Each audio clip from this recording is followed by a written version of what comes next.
السلام عليكم ورحمة الله وبركاته جميعا.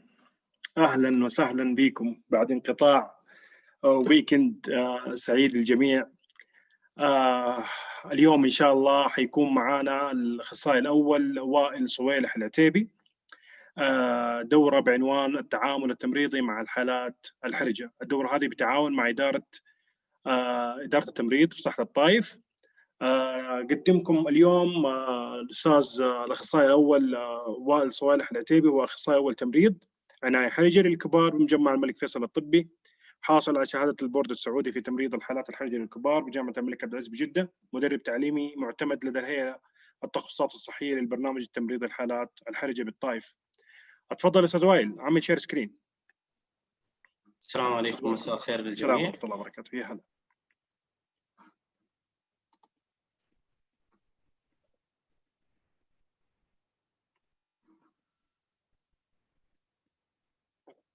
أستاذ وائل. Yes.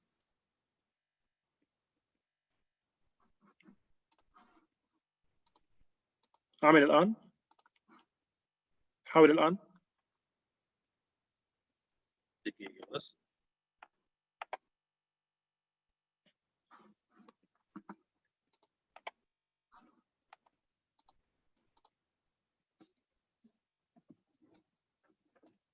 Clear now? Yep. You can do a slideshow, please. We'll start today. Our topic is according to nursing care and critical care cases. It's long topics, but we'll try to give you a brief. And inshallah, I wish all of you they get the benefits according to in these 2 hours. Firstly, our learning outcomes. It's define a critical care nursing. It's a definition of a critical area, and what's the nursing rules, and understanding the role and responsibility of critical care nursing, and what's the knowledgeable of differentiating what the either equipment we are using in the critical care, and what's the meaning of this equipment. I mean, also we are talking about who are critical ill patients, what we are meaning by critically patients, how to do nursing assessments and management with the critically ill patients, and the critical care nursing consideration with the critical patients, and the pharmacological with the critical ill patients. Firstly, I'm going to talk about definition terms of what we mean by critical care.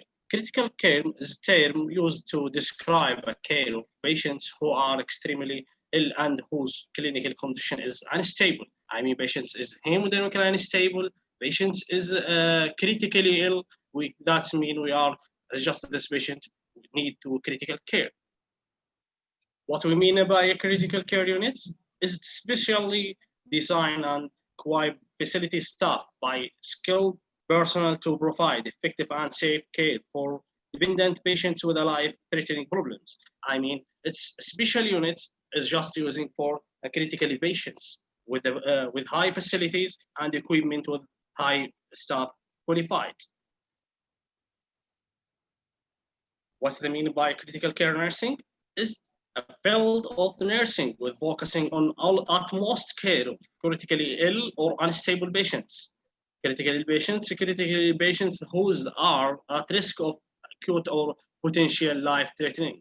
What do you mean by critical care nursing? Is a nurse who can feel or deal with critical patients or unstable patients.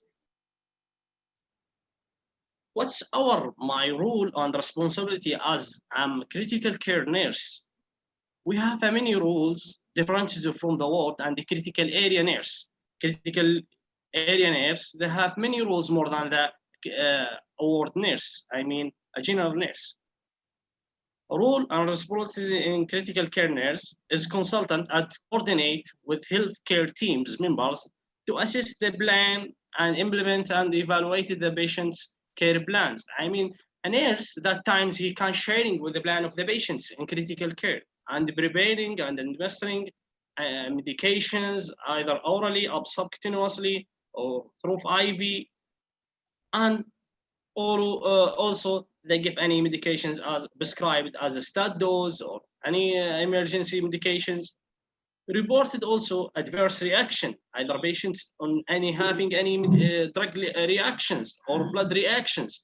We have to having a critical thinking to you adjust the sign. You have your patients now going to drug reactions, patients going to blood transfusion reactions.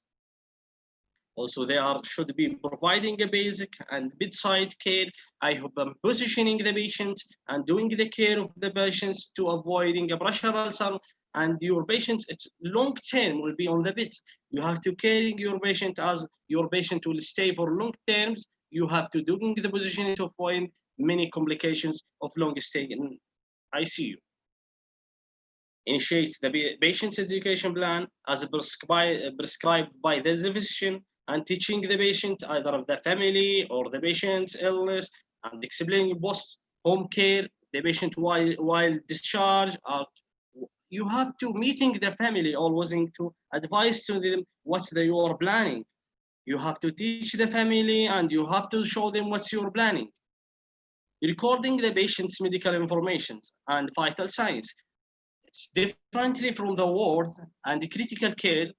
We are only drawing the vital signs and documented everything was happening in the critical patients. Or the reinterpret and evaluate the diagnostic test to identify assess the patient conditions.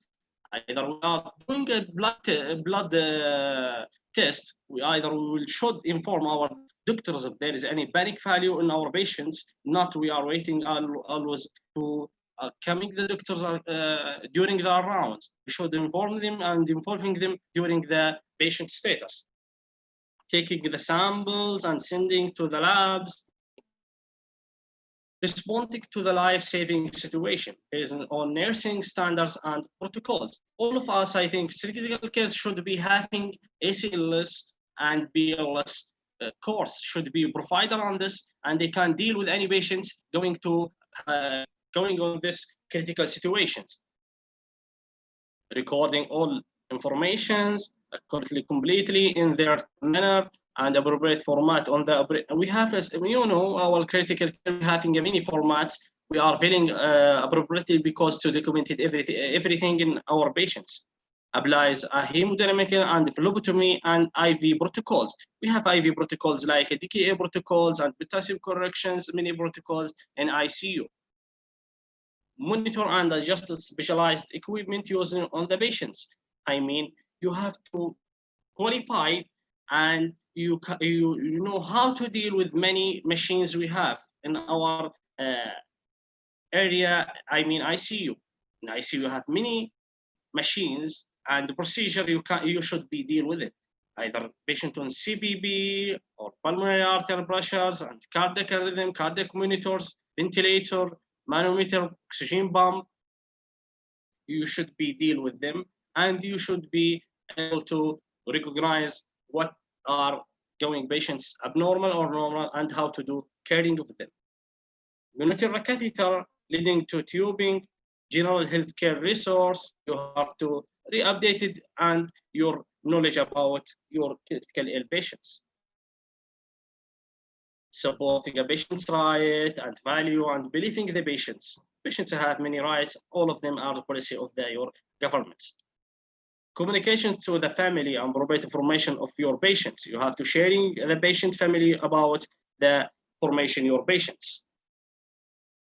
This is minimal equipment we are using in critical care. I mean, either cardiac monitors or ventilators, vital signs machine, a CD machine, CRRT machine, also the infusion pump and syringe pump. Also included the patient's board and board of the medication board, patient beds.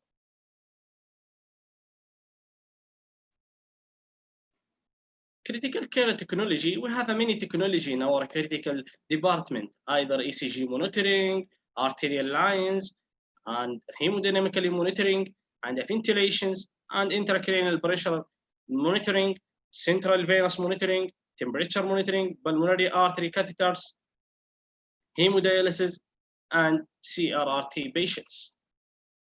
All of them you have to just you should be know and qualified to deal with the patients in your patient, or either patients in arterial line. You should be know how to doing the leveling and zeroing patient, and also in ICB or CVB. You should be know how to do caring of the CVB and ICB, and how to deal to doing zeroing and leveling of your machines. Our team of critical care units, starting from head of this, is the physicians. I mean, consultant, either specialist or either resident. Also, the nurses who are qualified with critical care patients. Also, we are, our right hands is respiratory therapist to deal with ventilators. Pharmacist is to deal with the patient's medications and what's the order on the rounds. Dietitians also to deal with the feeding with the patients and to update our feeding. Clinical educator to educate the patient's family, or to educate also our staffs. And physical therapist to avoiding the patients a long stay on the, critical area, to avoid pressure ulcer or other things, to do physical therapist. And the social worker to supporting the patients, either anything. What we are meaning by critically ill patients? I'm grouping by the system of the body to divide the patients who are the critically by system of the bodies. Firstly, we are starting by the cardiac system. Who are the critical patients on cardiac system? I mean, acute myocardial infarction with complications.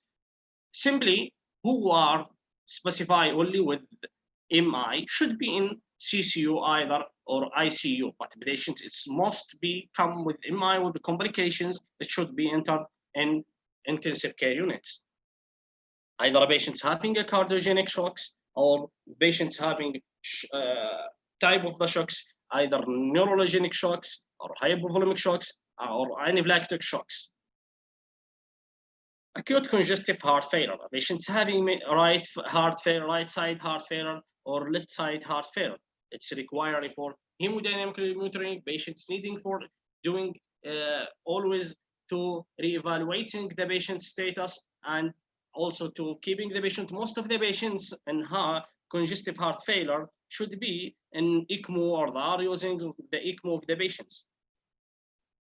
Hypertensive emergency patients. What we are meaning by hypertensive patients? Hypertensions, we're having many stages. What we are suggesting this patient now in hypertensions, or patients going to elevated hypertensive or crisis hypertensive. It will discuss later what's the stages at what we are our patients arrived on. Either also unstable angina, particular with dysarrhythmias, or hemodynamically unstable. Cardiac tamponade constructed with hemodynamically unstable, dissecting aortic aneurysm, or patients having any type of the aneurysm, or completed heart blocks. Also on pulmonary system, either acute respiratory failure require of the ventilator support, pulmonary emboli with hemodynamically unstable, massive hemoptysis, either patients with ARDS is the most common, or COPD patients with multiple complications of the COPD, either ARDS patients, they needing management of the ICU. Also, neurological disorder in patients who has intracranial hemorrhage, should be our patients who either coming on intracranial hemorrhage, it's going to comatose patients, because it's affected on level of consciousness, it will affect on the brain matters, and also to affect in the brain works. Also the meningitis with alerted mental status or respiratory compromise. Neuromuscular disorder with deteriorating neurological or pulmonary functions. Either patients having status epilepticus or seizures. We'll discuss what's the differential between status epilepticus and the differential between the seizures. drug ingestion, or I mean drug overdose. Hemodynamically unstable because most of the patients coming from the ER, it's ingestion, drug overdose. The patient is coming on this status with hemodynamically unstable. It's coming to most of them, they're coming with tachycardia, either the medication is affected. And either any medications, we have an antidote for this medication to avoid the complication of this. Drug ingestion with significantly alerted mental status with indicate airway protection.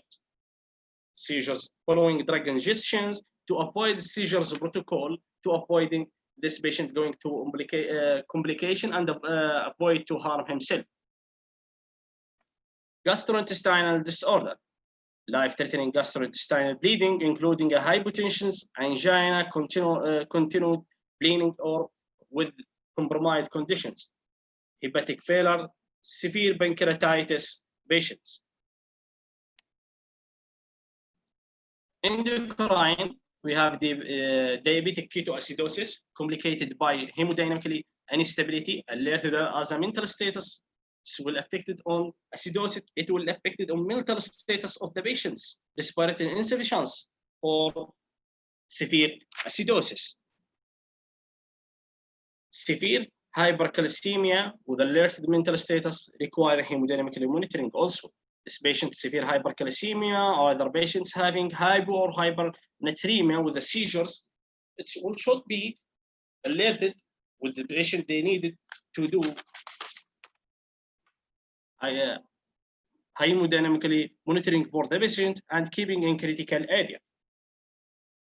And also you should know how to deal with these patients. And we have many categories to use it to deal with hypernatremia and hypermagnesemia patients. Also, how to deal with the hypernatremia patients and hypermagnesemia patients, and also hyperkalemia patients and hypophosphatemia with muscular weakness.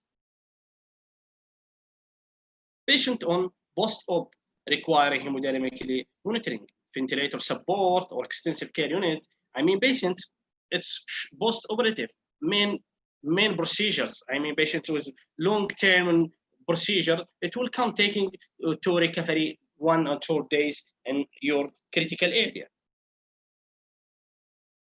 How to do a nursing assessment while I'm a nursing assigned with this patient, critically ill patients. Starting from general survey. Firstly, I'm going for component of physical assessment is a general survey. General survey provides clues to the overall health of the patients, including observing the patient overall appearance and behavior. Either patient is awake, I mean, general assessment, vital signs measuring height and weight, either patients of conscious. We are using a short term of some teams. What we meaning by some teams? Symmetry. Let's summarize our goals to assess appearance. Symmetries. Has the patient has his face and body symmetry? Patient having moon face. Patient his face is blackness, or it's become this suggests you with patient this age having cyanosis. Old. Does his age? I mean, some patients he's young, but his face looks like he is very old age. And the mental status of the patient, either he's alerted or confused or agitated. It's dependent on the situation, and I should deal with it. It's different to deal with alerted patients and confused patient. The same tools of the management. Expression, does his appear ill or pain or anxious, trunk, she's lean or barrel chest it's coming with COPD patients, and extremities, his finger clubbed. I mean, we'll check the finger club, and we'll check for central and peripheral cyanosis, appearance, or clean address to suggest that this patient having any psychiatric problems. or movements, patients having any posture or gait no abnormal like lordosis or kyphosis postures, speech, patients speaking clearly or strongly. I'm suggested this patient having any problems in neurological system or either patient using any drug overdose. Appearance and behavior, the best part of the physical assessment, provide information about various aspects of the patient's health status. Note of illness, such as changing in the posture, skin color, of respiration, and non-verbal communication of the pain, shortness attention of the span, assist affect, attitude, and mood. All we are summarized before with some team. Also cognitive process.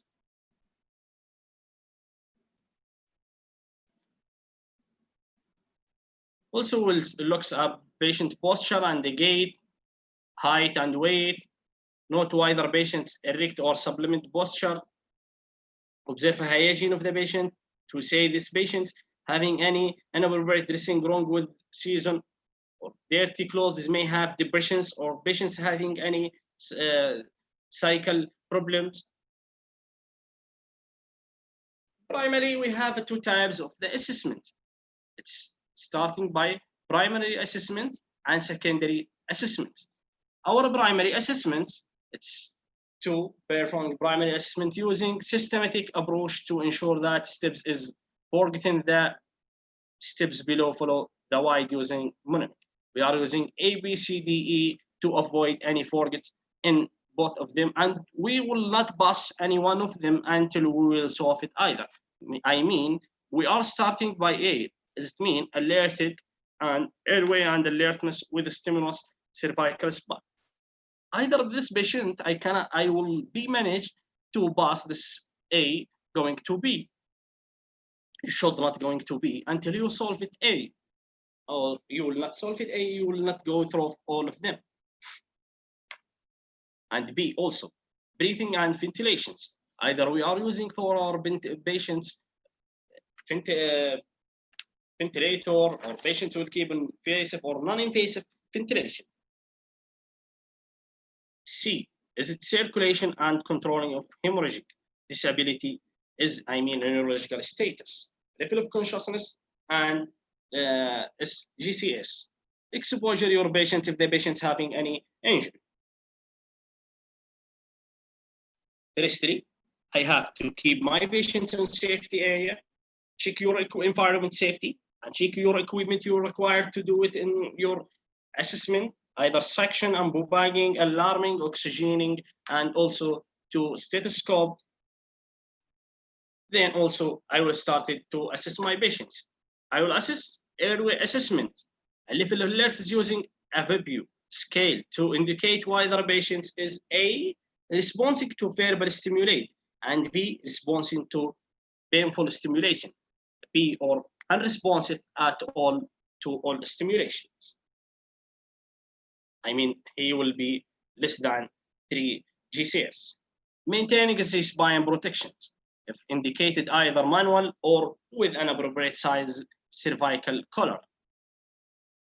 If your patient is alerted or responsible to verbal stimulate, have the patient open or her mouth to assess airway. Either your patient having any airway obstruction or foreign body ingestion. If the patient is unable to open his mouth or respond only to the pain or unresponsive, manually use the jaw thrust with trauma patient and head tilt to left to non-trauma patients. And expect the potential obstruction, either some patient is obstruction by his tongue. It's happened with the patients having the seizures. You should avoid to airway obstruction, using airway to avoid airway obstruction, because this patient, it will going to desaturate regarding of this patient. The tongue is closing the airway way, or any bleeding from his mouth. It will suggest the patient having any mandibular joint trauma.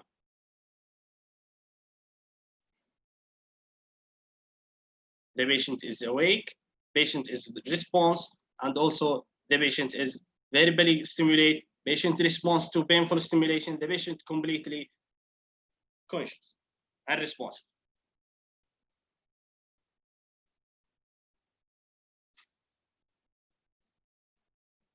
Airway. Partially or completed obstruction as needed potential interventions. I mean, we'll do airway positioning and airway objective removal or oropharyngeal suctioning, either if objective inside, oropharyngeal airway insertion or nasopharyngeal airway insertion.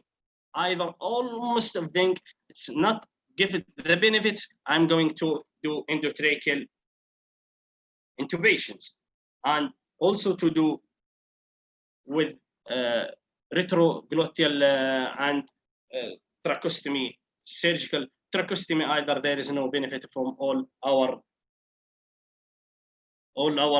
interventions. I'm now solve it A. I cannot passing the say A until I will solve it going to B. I mean A, we mean airway and alertness of the patients. All airway is management and airway patents. I'm going now to check B. B is the breathing assessment. Observe spontaneous breathing and respiratory rate and the depth and patients bilateral chest symmetry, equal bilaterals, and patients he has using any accessory muscle. If the patients are having any COPD, he will use accessory muscle, and any open of the chest wound, like as your patients, an equal bilateral chest patient, your patients having, or tracheal deviations, your patients having pneumothorax, such as open pneumothorax, not any signs of the respiratory distress. Briefly, we will auscultate a breath sound bilateral. While we are auscultating the breathing, I'm suggested this patients having either wheezing or crackles or clear, or patients having a stridor. Patient positioning. You should, including your interventions, to do patient positioning. Sometimes of the patients affected on breathings, it's related of patients. Some of them keeping the patients falling from the head, because many of the patients unconscious. He cannot adjust his head, and it will affect on his airway. On this situation, you should properly positioning your patients and supplement his oxygen as indicated. And if there are patients is indicated to use non-invasive ventilation, or either patient need for invasive ventilations, we are using either BiPAP or ETT endotracheal tubations.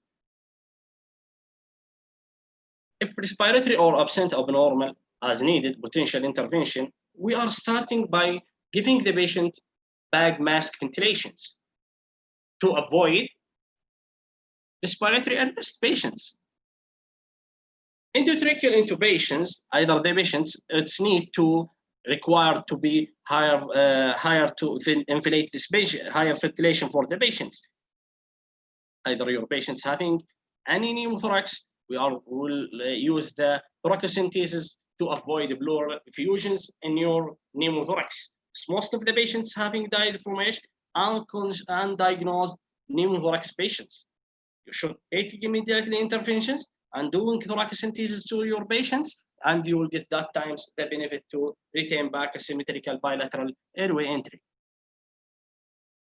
Either you will insert the chest tube if there is no benefit from thoracentesis, or if there is a hemothorax, you will insert it to chest tube to remove the fluid collections in pleural space.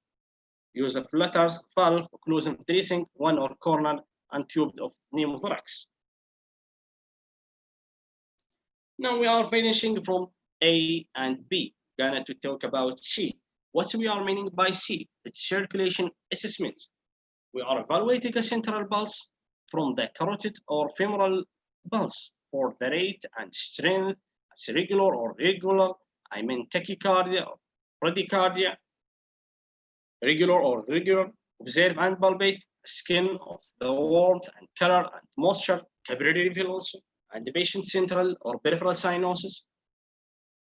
Checking for external hemorrhage. They are presented, apply direct pressure to the site. If the bleeding extremity is not controlled by direct pressure, consider applying tourniquet to avoid most of the more bleedings, or your patient is going to severe hypotensive or also will going to shock, again hypovolemic shock.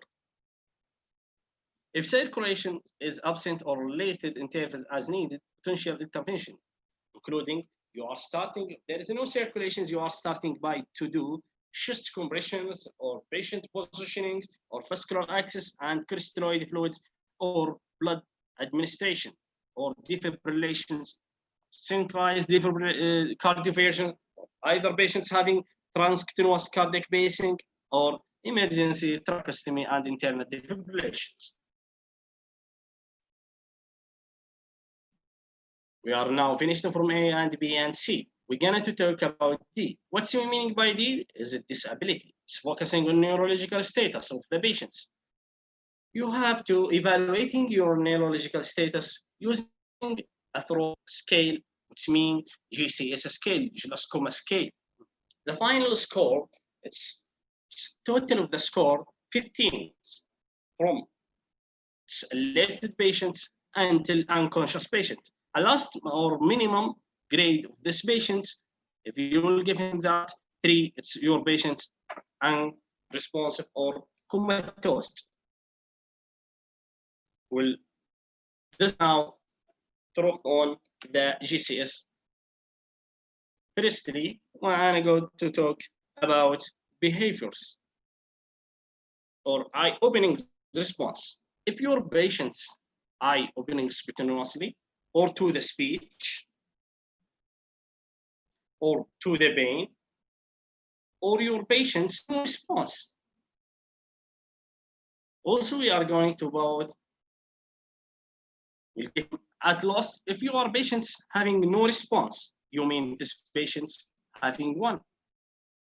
If you are verbally response, we'll assess. If you are patients oriented to the time and person and place, we'll give him 5. Either your patient's confused, we'll give him 4. Or patients is talking inappropriate words, we'll give him also 3. And incomprehensible sound, we'll give him 2. Either your patients at all there is no response, we'll give him 1. Motors, if your patients no response, or your patients having withdrawals, or your patients having flexion, extensions, or localizing to the pain by this command, you have to follow the grade of the motor response to calculated GCS. Either your patient is, critically ill patients, it's less than 7. If your GCS patients less than 7, you mean your patients in critical situations. Either your patients in 3, that means your patient is comatose or unresponsive at all.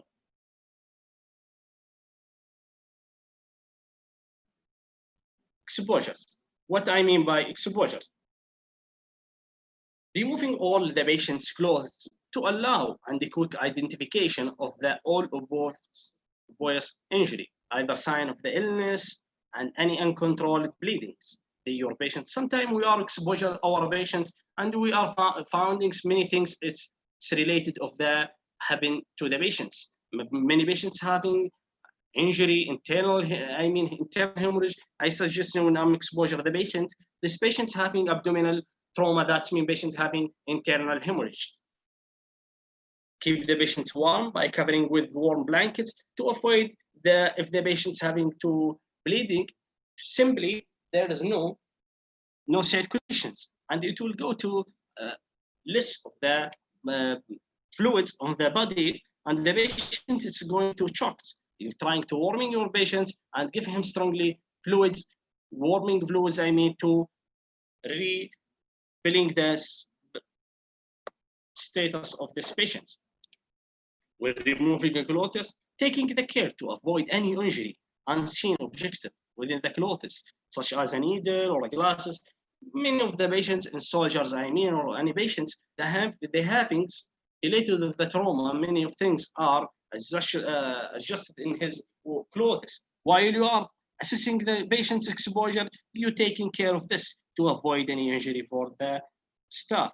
And stabbing or gunshots would, because doing so could deteriorate evidence.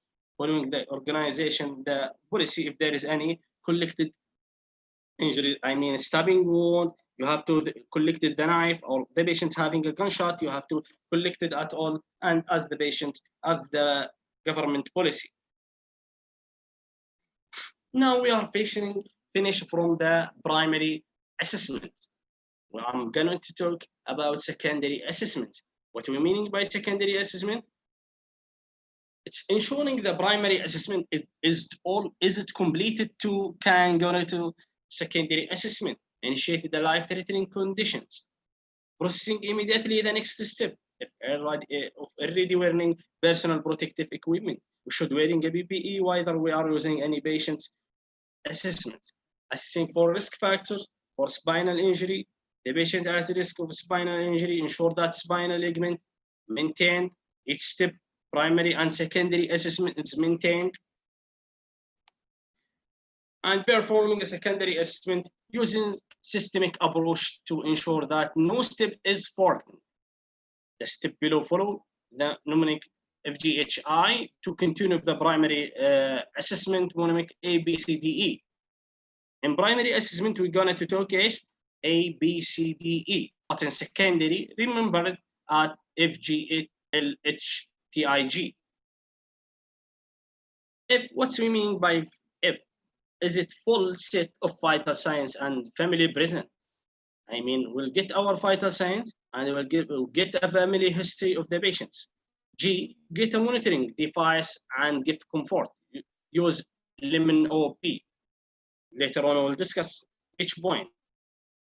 H, a history and a head-to-toe assessment using mist and sample.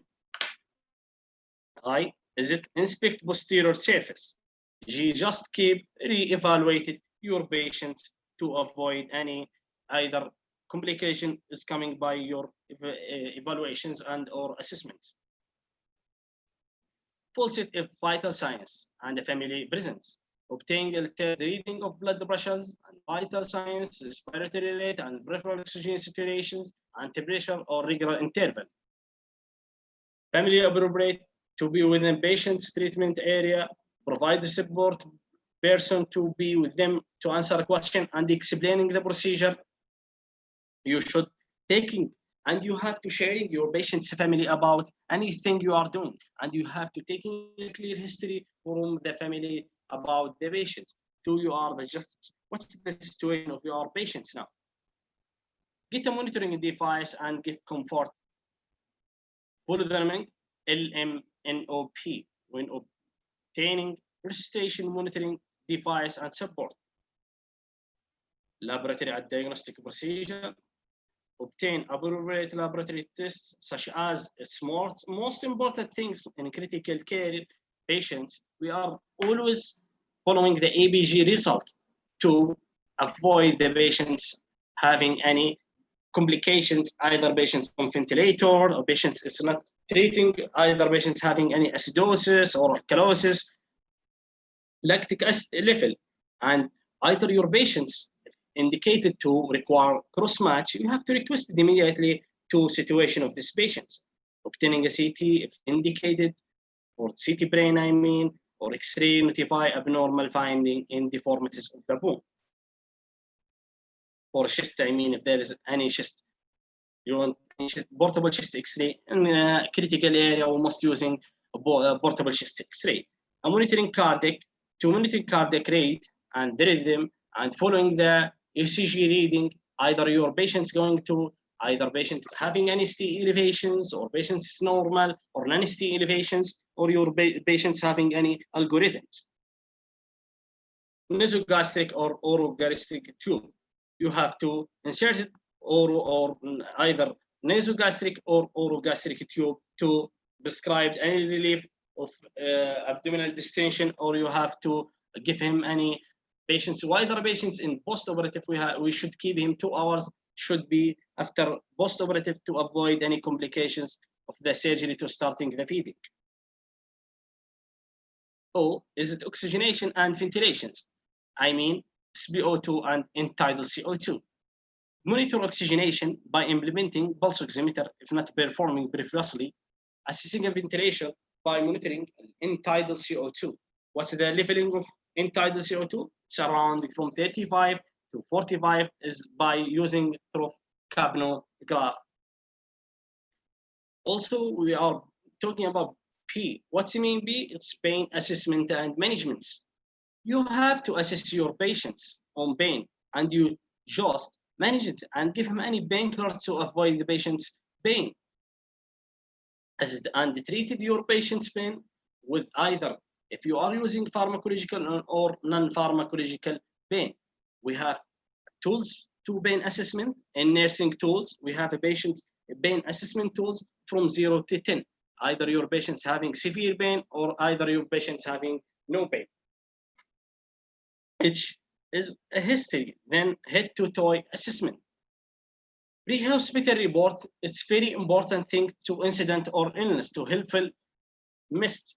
I mean, what are short terms of missed? Missed is using to short term to identify your patients, what's the mechanism of injury, and what's the injury sustained, and what's the sign and symptoms before arrival, and what's the treatment before arrival, and also will obtain patient's history.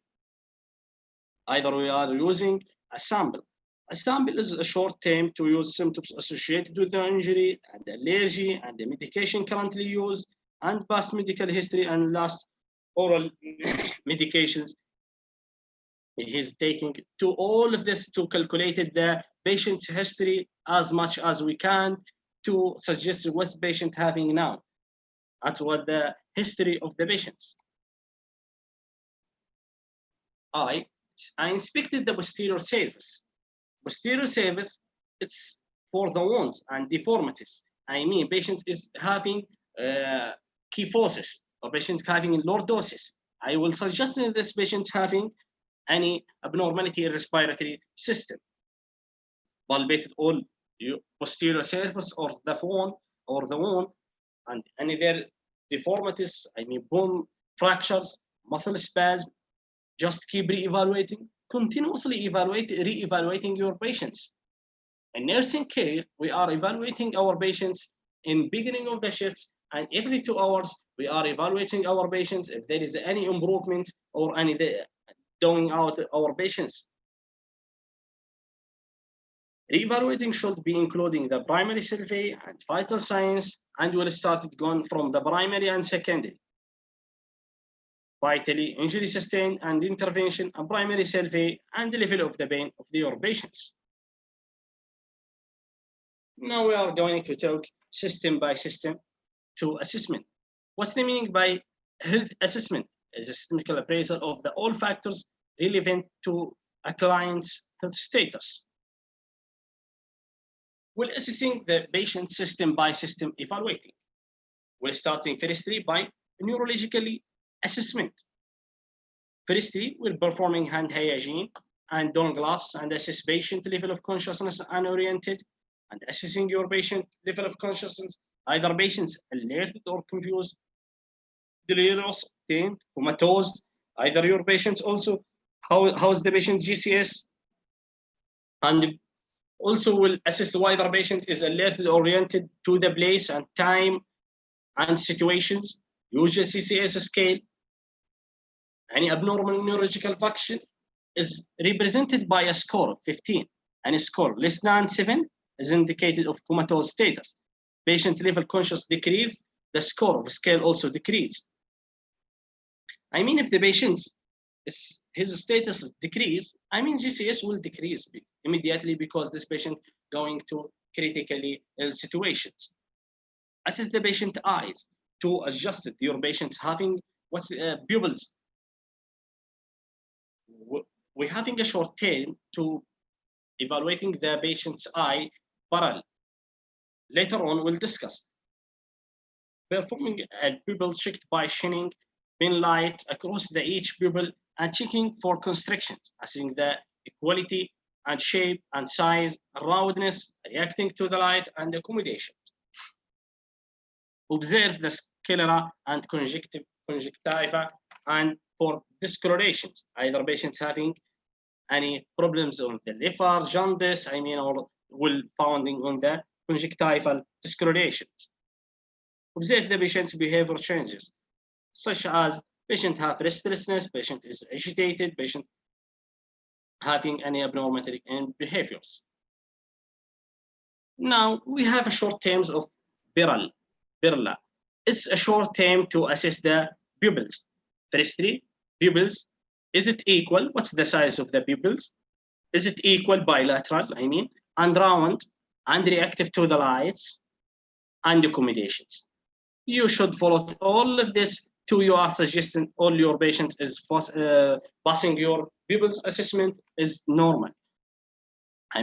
Your patients my patients is normally having 3 millimolecules of the eyes, is equal bilateral and round and reacting to the light and accommodations. If you are some patients having bin lights, bin pupils, or patients having dilated pupils, I will suggest patients having in critical situation, either patients having any overdose of the medication from the pupils assessment. Cardiovascular assessment. If the patient, before I'm going to cardiovascular, there's some point in neurological assessment. Either your patient, if the patient is it's attaching to ICP monitoring, I will check the leveling and zeroing the ICP. Either your patients in EVD drawing, in the extraventricular drainage, I will know what's the amount of the drains, that's what they require to leveling the patients. In the cardiovascular, I'm gonna now to through the cardiovascular system. Cardiovascular system, we are scaltating the patient's apical pulse for 1 minute and check the rate and rhythm and S1 and S2. Normally heart sound having S1 and S2 is lap, dub, lap, dub. But abnormal patients having S3 and S4 and global sounds and murmur sounds. Is this patient having abnormal heart sound? You should palpate it also the peripheral pulses, bilateral to assess the force strength and rate and regularity of the pulse, using 2 fingers to locate the artery and counting the number of beats for all the minutes for 30 seconds and multiply by 2 either all if they are regular pulses. If they are not irregular pulses, I should assess for whole the 1 minute. Assess the carotid pulses in critical care patients. While you are assessing, we have a central pulse and we have a peripheral pulse. Whether you are assessing the pulse, you should avoid to evaluate the carotid pulse by 2 finger bilateral, because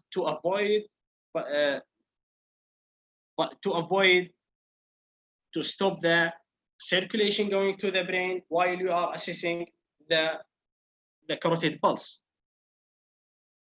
Check also the patient's nail beds for capillary refill, to pressing the gently on the top of the nail and releasing. There is any capillary refill, this patient have really 3 seconds or 2 seconds or 1 second on capillary refill. This patient having normal circulation or abnormal circulations.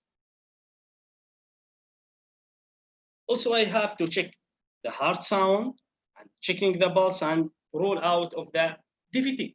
What's I mean by edema? Patients having hands or sacrum by pressing down of the area. We have many parts we can assessing the edema on the patients. We are identifying by dependent on the edema beating present. We have the press on the bone. Either 2 millimeter depth is grade of positive 1 beating edema. Either -4 millimeter depth is 2, and 6 should be positive 3 beatings, and 8 it's multiplied 2, always multiply 2 to what's the grade. Assessing the patient for any abnormal symptoms such as a shortness of the breathing and chest of the pain. It's most common sign and symptoms coming with the cardio patients, and also distinction of the jugular veins. You also should be assessing the patient for presence of deficits such as pacemakers, either your patients on pacemaker or implementable cardio defibrillations. Also, you have to identify hemodynamic parameters of the cardio. I mean, cardiac outputs. When you are planning to evaluate your patient's cardiac outputs, you should be evaluated a heart rate multiplied stroke volume to know what's the normal cardiac output. Is it normally from 4 to 8 liters per minute? Now, we are showing you where this 5 area to listening to the heart sound. Normally, heart sound, we are following 5 areas to auscultate the heart. Either we are listening to S1 and S2 normal heart sound. And right second intercostal space, we have in aortic valve. Also, we'll hearing this one, S2 will be here more than S2. S2 here in aortic and pulmonic is more than tricuspid and mitral. S1 here is more than in pulmonic and aortic. Pulmonic, it's in left second intercostal space. And Airbus point, it's the third intercostal space. It's come and S1 and S2 is equal. The tricuspid valve, also lower left sternal board, fourth is placed on fifth intercostal space. On a mitral valve, I mean, or is it a left fifth intercostal space? As it will be admissed. This patient having will be S1 here. It's lower than S1. In aortic and pulmonic will be S2 lower than S1. Also, we're located of apical pulse, where we cannot auscultate the apical pulse located. In fifth intercostal space, in mid-clavicle line, we'll auscultate of the apical pulse to also adjust it with pulse in the hands. Before going, I'm talking about some brief of the critical thinking with the patients, how you are calculated the cardiac output and how to calculate a stroke volume. It's equal by cardiac output multiply heart rate. It's equal from normal range from 60 to 100 ml per beats. Add the system monitor device, either arterial line or central line. The patient's having CVB normal from 8 to 10. More than from 10 to 12, you'll be suggesting this patient having more than 10. This patient having 8. Your patient's having a cardiac temperament. And if less than 4, you'll suggest this patient, or less than 3 or 2, you'll suggest this patient having hypovolemic. Or many of the patients, it's come more than 0. Now we are finishing from the respiratory, from the cardio system. We are going to, in the respiratory system, we are starting to inspect the chest and thoracic, observe for any chest wall deformities. I mean, if there is any chest stab wound of the patients or symmetrical chest raising unequal bilateral, or patients having any abnormal in trachea, you'll see there's any tracheal deviations. You should auscultate for bilateral breath sound, anterior and posterior, from above a base of the lungs, clavicle area to the bases. Auscultate the right middle by listening to the patient's right side. And now, also, I will show you later how to do auscultate protocol while you are auscultating your patient in respiratory system. Have the patient take deep breath. You should asking your patient to take deep breath and out of the mouth each time that stethoscope is placed on the chest. Do not have the patients breathing through the nose, may create turbulence that could be mistake. You should ask the patient to use the mouth breathing to suggest a clear sound when you are listening to the breath. And you should full breathe within both inspirate and expirate to evaluate clarity of breath sound and the quality of the airway. And the loops bilaterals. I mean, is it in bases, crackles, either wheezing, either patients having a stridor, either patients having any bronchitis. I will suggest this patient having bronchitis, patient having asthma with wheezing. Assessing the patient respiratory effort and observing the rate and the depth of respiration. And also you have to assessing the patient's quality of the breathing, labward, or if the patient's using unnecessary muscles to breathings. Now I'm going to talk you from, this is the posterior, how to auscultate the patient while the patient in the posterior. We are going to opposite side, see, and first picture on posterior from 1 to 2. I will not go in X, I will gonna back to 1. From 2, I will gonna down. 3, avoid the scapula. You have to avoid the scapula and while you are doing the posterior auscultation. And opposite area will go to 4 and 5 and 6. You will auscultate and comparing between both lung sounds, and you have to also using your chest expansion to do lung expansion. How is it? Is it equal, bilateral? And we'll use the materials to use this. And also we'll auscultate the bilateral and anterior lung sound, and you have to justify to from the abnormal or normal heart lung sound to know this patient having any problems of the, I mean, asthma or COPD patients or crackles patients or difficulty on the breathing or pneumonia patients.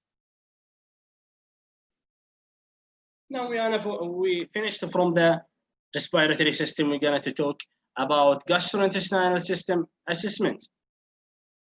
First 3, we're going to go to inspect the patient, the abdomen, looking of the pulsations. The patient having abdominal aortic aneurysm, or auscultated the patient's abdomen of the pulse sound, you have to auscultate. In gastrointestinal system, when you are looking to the tools of your examinations, you will look in the gastrointestinal. We are starting always on the assessment from inspection, palpation, percussion, and later on we'll auscultate. But in gastrointestinal system, we are using to start by inspection, and also we are using to auscultate the chest, because while we are starting to palpate it and percussions, the abdomen, it will be cramps. You cannot auscultate a clear bowel sound. You should listen to the abdomen before touching to avoid stimulating persistent. Performing the auscultation all 4 quadrants. I mean, from right lower quadrant, upper right quadrant, left upper quadrant to lower right to lower left quadrants. Describe the bowel sound. You should be able to assess the bowel sound at least 5 minutes till you are satisfied this patient am assessing properly bowel sound, and the patient having hypo or hyper or active or absent bowel sound. If you are palpating the abdomen in all your quadrant, all 4 quadrant, observe the whether the abdomen is soft or tender or rigid or distended, soft or lax. Or also you have to evaluate the presence of the masses. I mean, if there is any masses while you are palpating the patient's abdomen, you will suggest that this patient having any mass, or this patient having any abdominal tenderness, or ascites patient. We are using the tools. While we are using the tools of the fluid assessment on the abdomen with the ascites patients, we are using the wave tools. Is you have to keep one examiner hand on the middle of the abdomen, and other examiner it will press on the loin. It will radiate the wave, I mean fluid waves. It will radiate to other part or no. Ask the patients about consistency and shape and color, frequency, amount, bowel movements, and you are also asking the patients about if there is any abnormal during the color and shapes, and patients having any constipations, and patients having any diarrhea, any of all the things that will suggest patients having any abnormal. In integumentary system, I'm going to inspect the patient's skin for the scar or the lesions or the wound or the redness or irritations. After assessing the skin that is impaired, you should assessing the skin color. Either you will know this patient having a central or peripheral cyanosis. How do you differentiate between the peripheral and central cyanosis? A central cyanosis is from the internal mouth. It will be from the mucosal membrane. You will say this the central cyanosis. If you are using the tip of the fingers, you are telling this patient having peripheral cyanosis. Genitourinary urinary system. You have to ask the patient about the frequency and color and amount of the odor of the urine after touching genitalia and handling urine specimen container. The patient having hematuria or patients having loss amount, I mean, good amount of the urination, it's in body, it should be from 0.5 to 1.5 cc per kg per hours. You have to check the fluency. Either patient, if your patient's on Foley's catheter, I will check the amount. Then I will check also the renal function, either LFT and GFR, and also creatinine clearance if they are patients required to checking on. Now we are going to talk about how to nursing consideration in critical care area.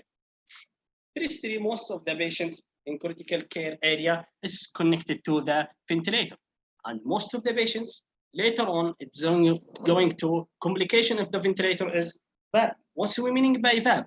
Is it ventilator associated pneumonia? We have a bundle to avoid in critical care patients this situations and to avoiding any complications from the ventilator. Preventing strategy should be routinely mouth care of your patients, and also you have to appropriate hand cleansing and wearing the gloves while you are handling the patients. Avoid intubation as much as you can. Strict re-intubated if there are either any patients getting any microorganism or something. Shorten duration.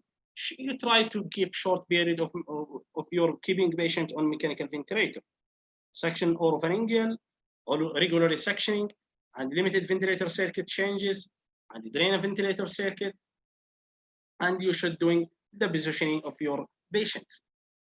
While you are doing feeding of the patients, try as much as you can to give the patients, either you're doing suctioning, you will give 0 to 100 to give the patients hyperoxygenated before you will doing the, and after that you have to do routinely mouth care for the suctioning ETT and mouth care for the mouth. And also collapse preventions. What's the preventive steps to prevent the collapse? I mean, central line associated central infections is use appropriate hand hygiene and use chlorhexidine for skin preparations. Use full barrier precautions during central venous catheter.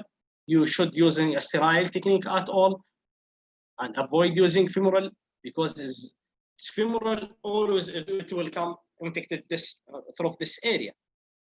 You should removing an unnecessary catheter while your patient is not required, and for any central line, or I mean this catheter, you have to remove it because it's not unrequired for your patient. It will also, they will get infection for your patients. Coty bundles. We are giving them short of the cautions. Let's see, closed system catheter selections I mean, and A is aseptic management should be sterilized septic technique.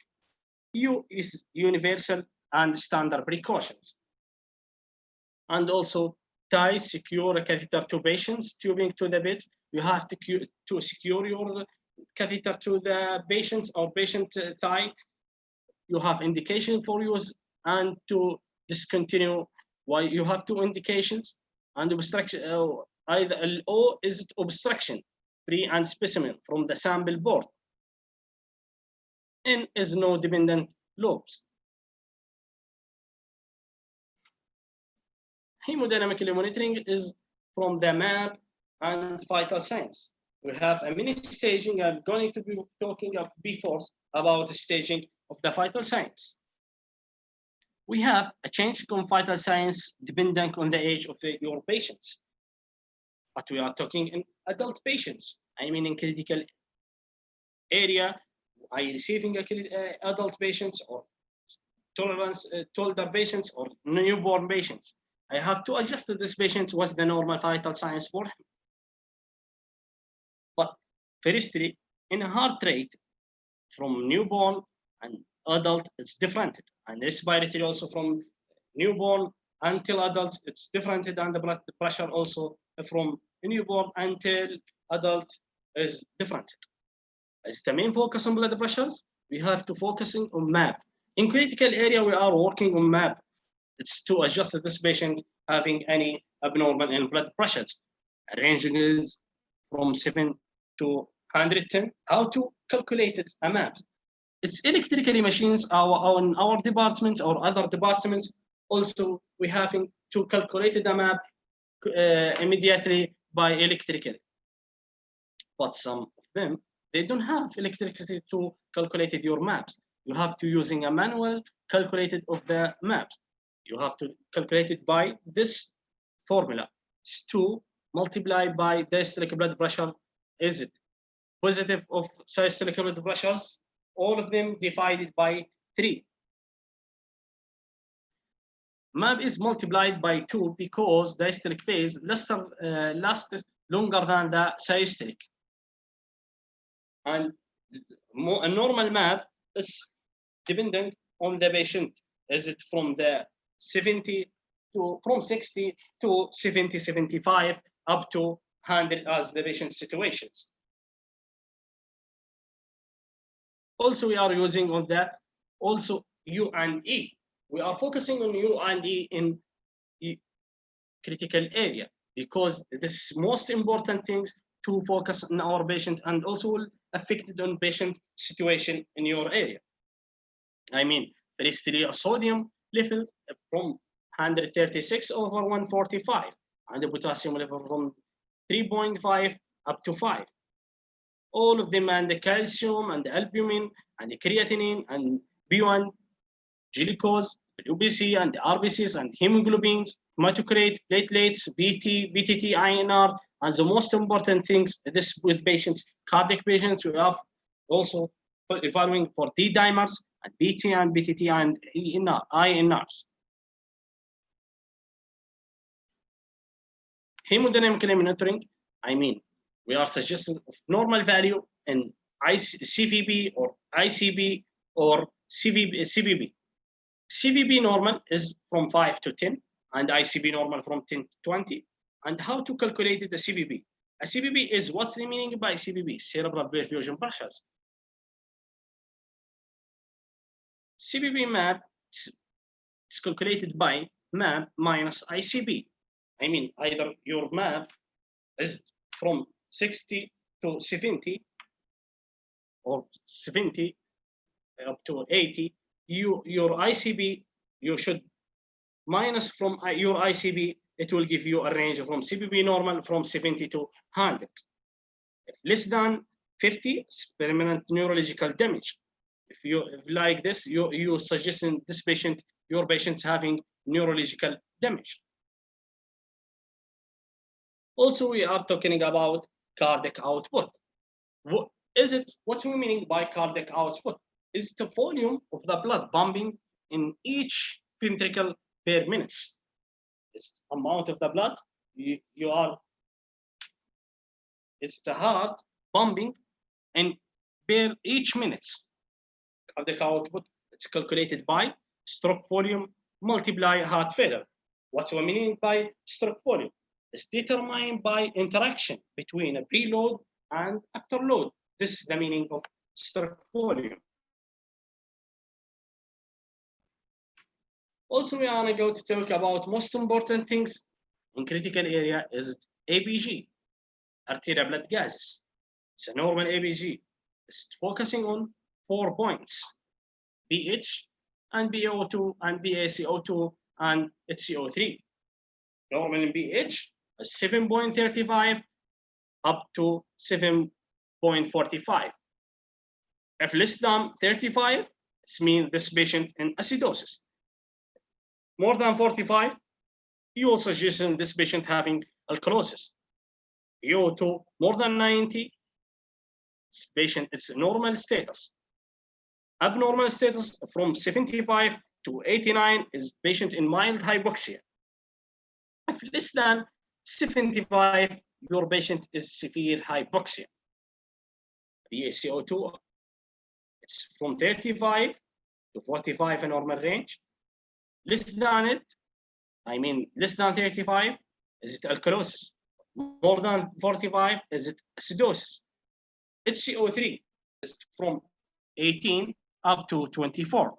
If it's less than 18, it's acidosis, or more than 24 is alkalosis. Respiratory acidosis, pH will be less than, and BaCO2 will be higher.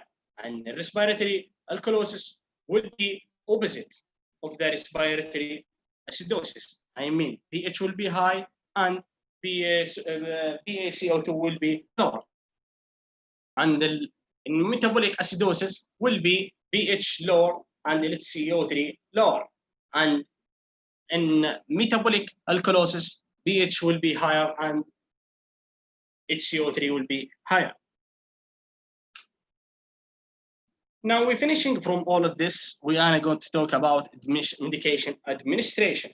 We have a team rise to doing medication administration, either right patients, right medication, right dose, right route.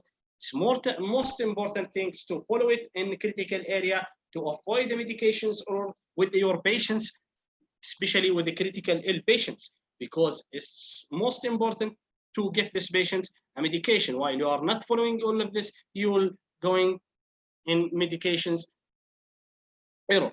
You have to write documented and writing to reviews at what's the days, dose, and the route, and the time of your patient's order. Due to avoiding the medications error, the medication errors is the inappropriate or incorrect administration of the drugs that should be preventable through effective system controls. The medication errors resulting in pain and injuries and death, and most of the patients, while they are using the medications error, they are going to death, and you should be the one responsible of this. Medication error usually occur more frequently than they are reported, because many of the medications are, I hope, all critical ill, but either in situation of the patient is going on a critical situation, you're not looking too careful to using the medications. It's a medication like a knife. If you are using in right lines, it will give you the effect. If you are using an opposite line, you will affect it yourself.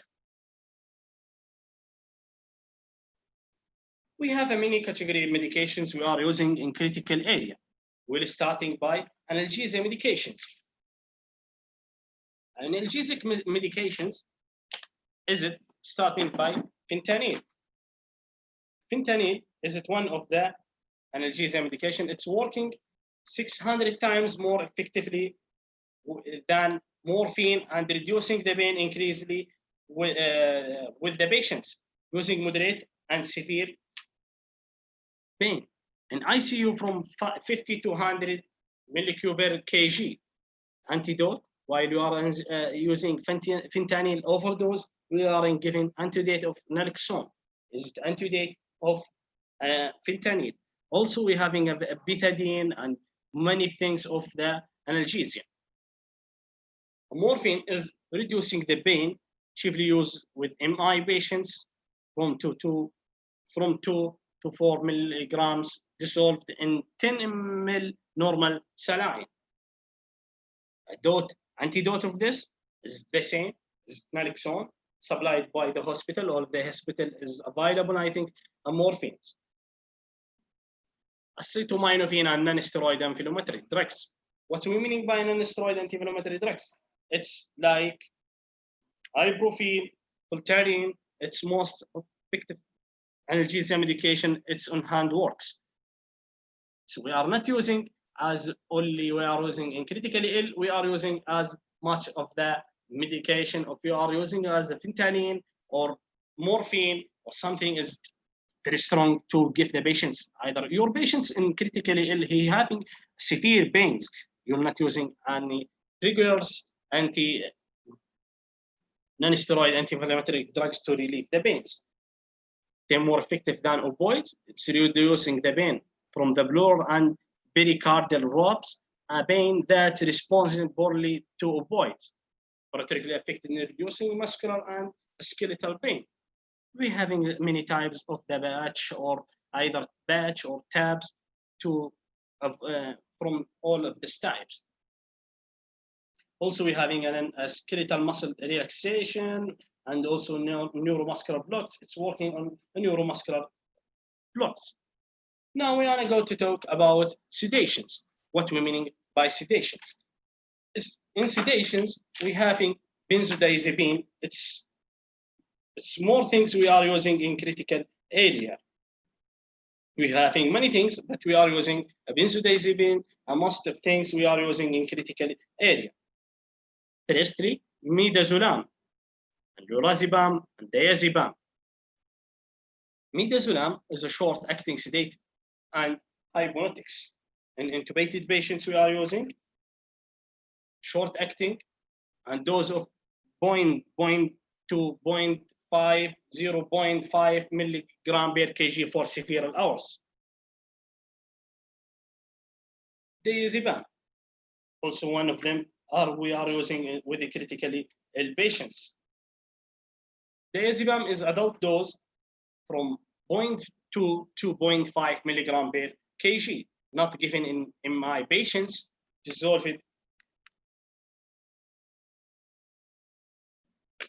Dissociative anesthesia, like ketamine. This is a most safe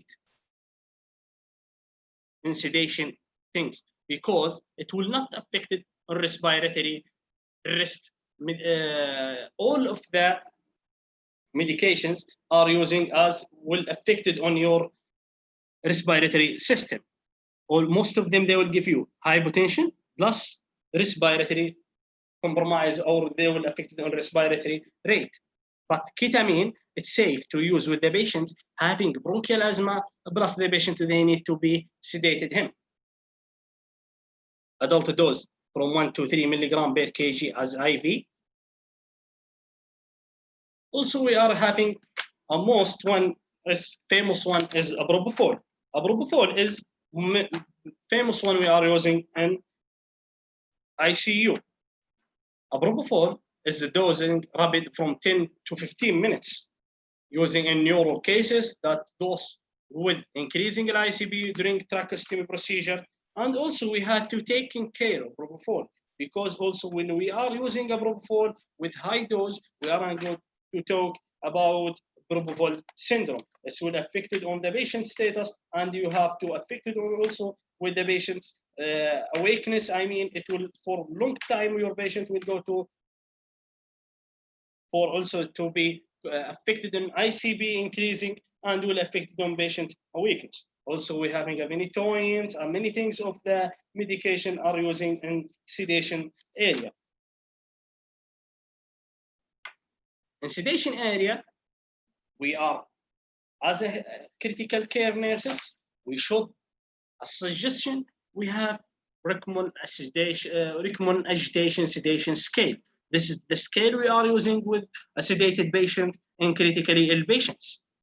It's starting from 0, is it allotted or calm patients, will go with either positive or negative, from alerted to restlessness with positive 1 and agitated positive 2, and very agitated patient with positive 3 and competitive patient with positive 4.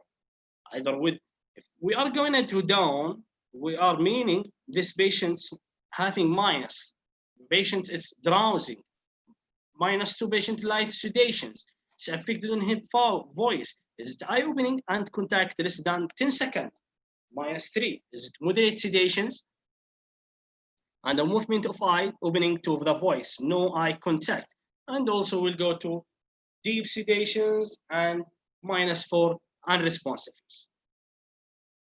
We also to use this RAS or SAS scale. We have two scale to assessing the patient: recommendation scale and RAS scale or score also.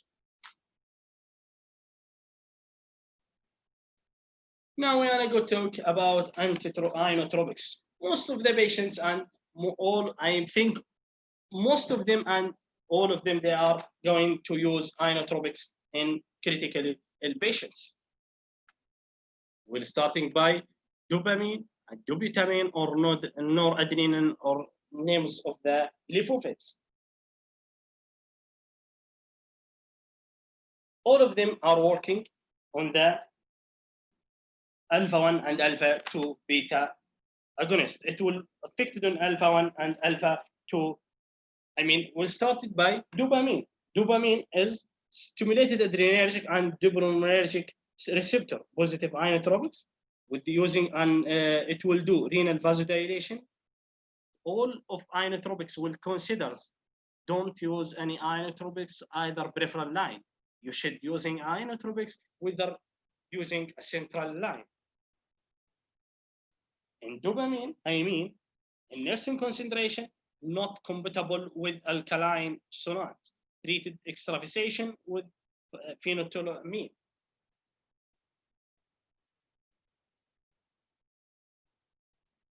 And also we are talking about lefofit. Lefofit is norepinephrine, or lefofit is a famous one we are using in critical care. Is action of this is stimulated alpha 1 and beta 1 adrenergic receptor, increasing in contractility and the heart rate. It will do vasoconstriction of your patients and increasing the cardiac output, and then changing of the cardiac output and increasing or decreasing, increasing also blood pressure. Also we having chronotropic. It will increasing the heart rate, but in end of the result, it will increase the cardiac output and the heart rate, like dopamine, adrenaline, dobutamine, with higher dose. Vasopressin, it will increase the vascular tone, with increase the systematic vascular resistance and the peripheral vascular resistance, and resulted on increasing the blood pressures and cardiac output, and changeable or decreasing in all of this. Also, we have many things of the medication we are using as the inotropics in the medications we are using in the ICU patients. Either we have many medications, but this a famous one we are using. We're going to talk about now thrombolytic agents.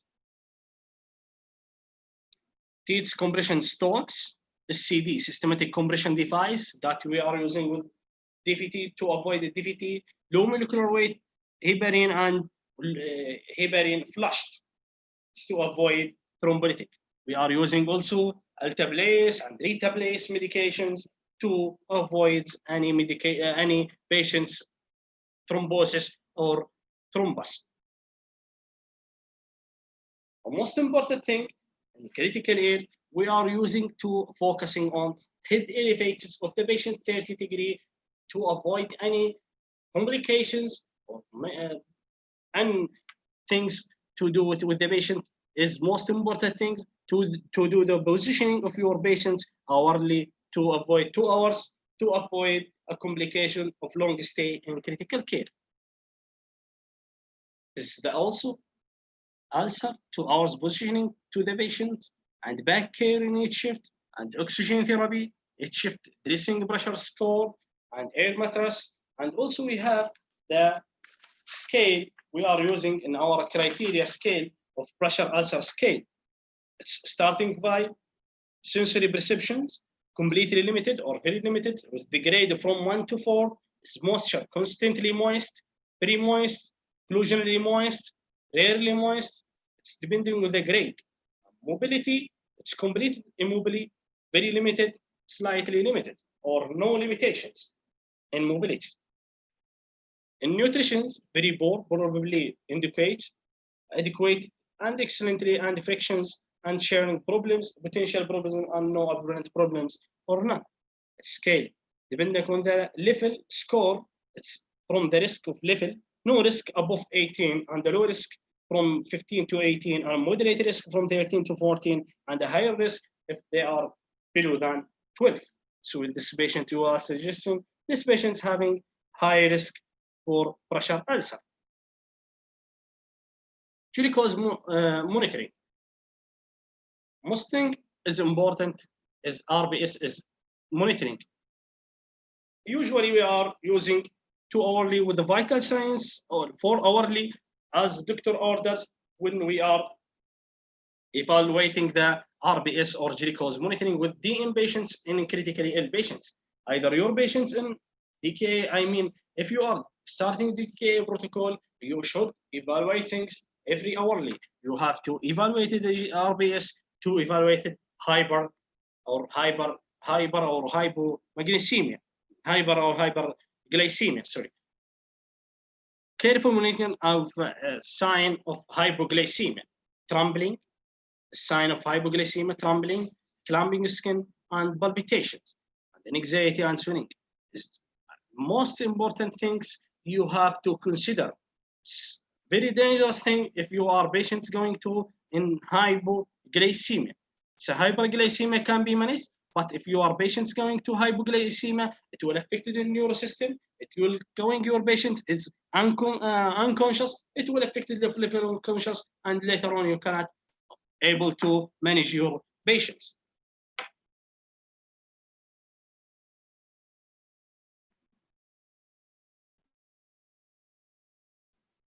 In infection control, you should, in this pandemic, especially with COVID-19 patients, we are strictly we are using to doing hand hygiene and washing hand rubs always, because during and after any procedure, but during this pandemic, we are focusing on to do it immediately and on and before. We have a 5 moment of hand hygiene all working on.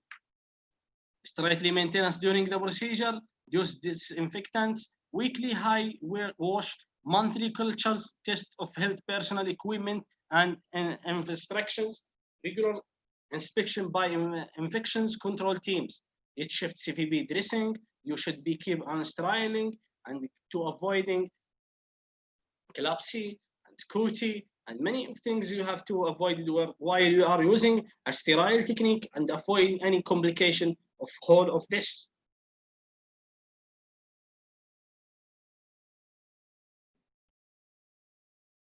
This is the most thing is consideration. I mean, it's conclusion. While if you will get it, you are thinking you are able to be handling your patients. If you are starting from the feeding and fluid, while you are endorsing to your shifts, you are starting to them. What's the feeding are going? What's the fluid are going?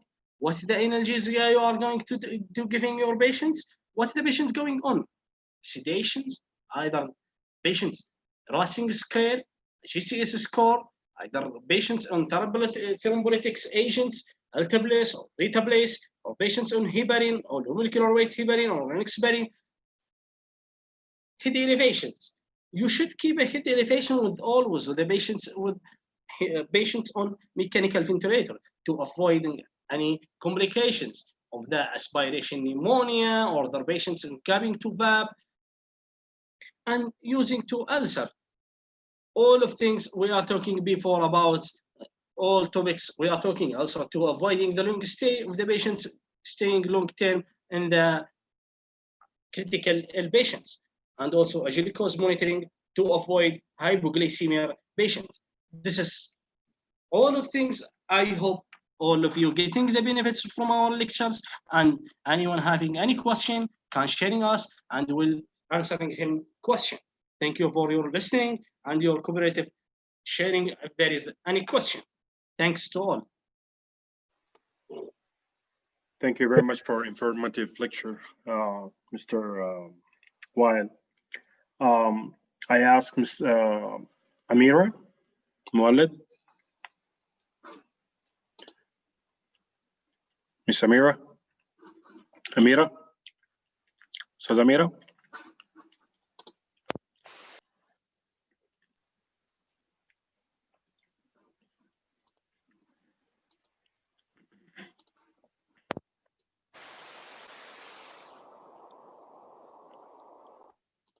All right, you can type all your questions, please, in the box below Q&A. You can type your question there, and we're gonna click and take all the question from this box. I asked Miss Amira to join us